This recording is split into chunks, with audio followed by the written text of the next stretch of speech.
Filosofia do Renascimento. Hoje você vai aprender um pouco mais sobre esse período da filosofia que faz um resgate, uma releitura dos valores da antiguidade clássica. Então, se liga aí. A filosofia do Renascimento, ela vai começar com o declínio da escolástica. O que foi a escolástica? Foi o último período da filosofia medieval. Então, como a Idade Média entra em declínio, por vários motivos aí, dentre os que tange a filosofia, a gente pode citar a dificuldade de manter um argumento de autoridade dentro de um discurso que já se pressupunha científico. Em outras palavras, o que eu estou querendo dizer? Que no medievo, a gente tinha que definir as coisas a partir de uma autorização divina, a partir de uma ideia que respondia a toda uma teleologia cristã.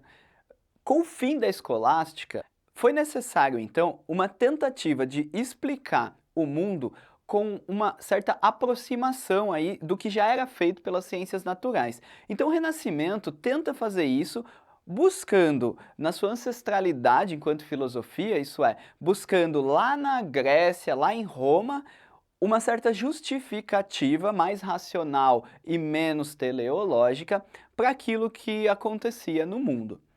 Então, ao passo que a escolástica entra em declínio, a gente tem a ascensão do humanismo. Então sai a ideia dessa questão teorreferenciada de Deus como centro da coisa e a gente vai colocar no lugar uma questão antropocêntrica, isso é, a gente vai pôr o ser humano como centro do pensamento. Então não mais eu vou ter uma autoridade divina falando aquilo que é certo, aquilo que é errado, aquilo que politicamente pode acontecer, aquilo que não pode acontecer. Agora tudo isso vai ser pautado por uma ideia racional centrada na figura do ser humano.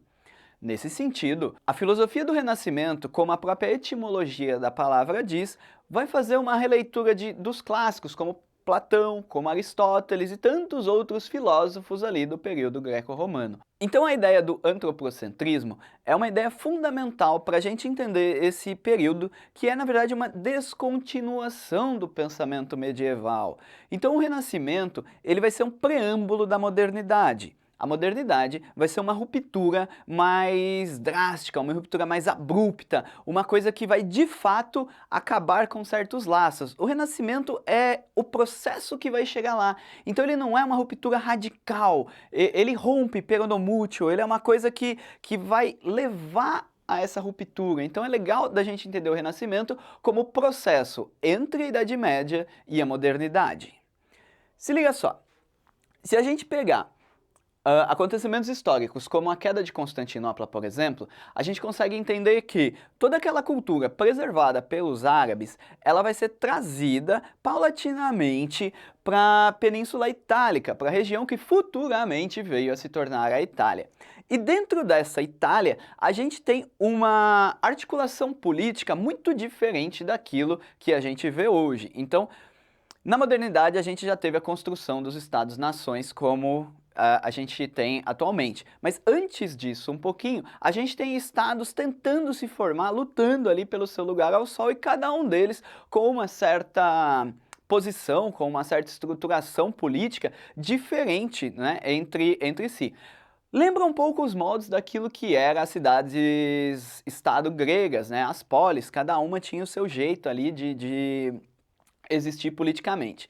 Então se a gente pensar nessa Itália fragmentada, nessa Itália polipolítica, nessa Itália de multiplicidade de pensamentos, é ali que vai ter o boom, é ali que vai explodir, né? Ali que vai ter a centelha do Renascimento. Por exemplo, quando a gente fala de Renascimento, mais comumente do que a filosofia, a gente fala muito do Renascimento nas artes, ou até o Renascimento no próprio pensamento científico, né?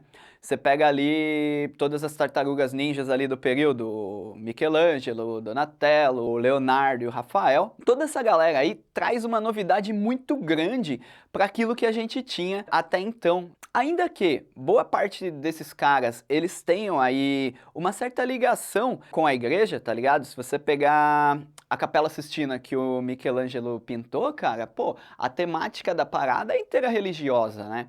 Então, é uma certa continuidade, embora descontínua, porque no centro da Capela Sistina, juntamente com Deus, tem lá Adão, né? Tem um humano lá esticando o dedinho para tentar tocar o dedinho de Deus, né? Então, pô, eu fiz essa parada, eu coloquei um homem no mesmo espaço que eu coloquei a representação de Deus, né?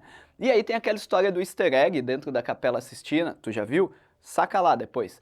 A gente tem uma espécie de cérebro desenhado atrás de Deus, né? Então a galera da conspiração vai à loucura, né? Porque é uma tentativa, reza a lenda, do Michelangelo colocar um pouquinho de racionalidade dentro de toda essa teologia, né? Que até então vigorava no momento. Então essa galera que saiu de Constantinopla aí vai tentar trazer de volta toda essa cultura que os árabes preservaram lá da Grécia, de Roma, né, e de tudo isso.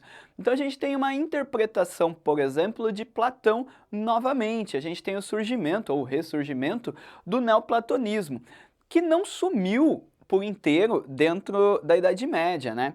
Porque a gente pode ver um pouco do neoplatonismo quando a gente fala, por exemplo, de Santo Agostinho. Santo Agostinho faz uma releitura platônica dentro da teleologia cristã, uma reinterpretação ou até uma certa apropriação, há quem diga até indevida, de certos valores platônicos convertidos em valores cristãos. Essa revolução promovida pelo Renascimento, que vai culminar na modernidade, onde a gente vai ter o iluminismo como na sua expressão máxima dessa racionalidade, ela vai ser concentrada em algumas figuras importantes dentro da filosofia. Como são muitas, eu destaquei só algumas para você. Se liga aí. O primeiro deles, né, é o Nicolau Maquiavel, ou né, Niccolo di Machiavelli, como ele gostava de escrever em seus livros. O principal deles, talvez você conheça, é um livrinho chamado O Príncipe. O Príncipe consiste em um manual de como ser um governante, não necessariamente um bom governante, porque ao ler O Príncipe do Maquiavel, você pode notar que há uma ruptura, há uma cisão entre a ética e a política. Em suma, se a gente pegar lá o Aristóteles, ele fala que a política está estritamente relacionada com a ética. Um bom governante é um governante ético. Maquiavel vai falar que não tem nada a ver essa parada aí não, mano. Porque um governante ele tem que se preocupar com outras coisas que não a ética. Embora, na perspectiva maquiavélica, ele tem que parecer um sujeito ético, um sujeito bom. Não que necessariamente ele possa ser, saca?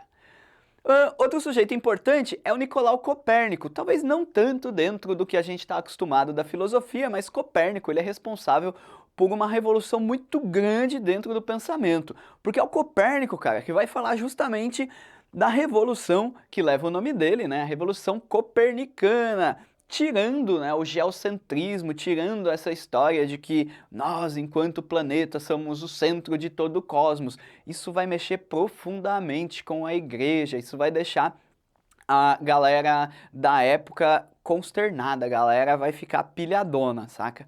Porque muda muito o dogma religioso, a gente vai ter uma quebra muito forte dentro do paradigma. E aí a Revolução Copernicana, ela vai ser algo que vai transformar a história do pensamento dentro da filosofia do Renascimento.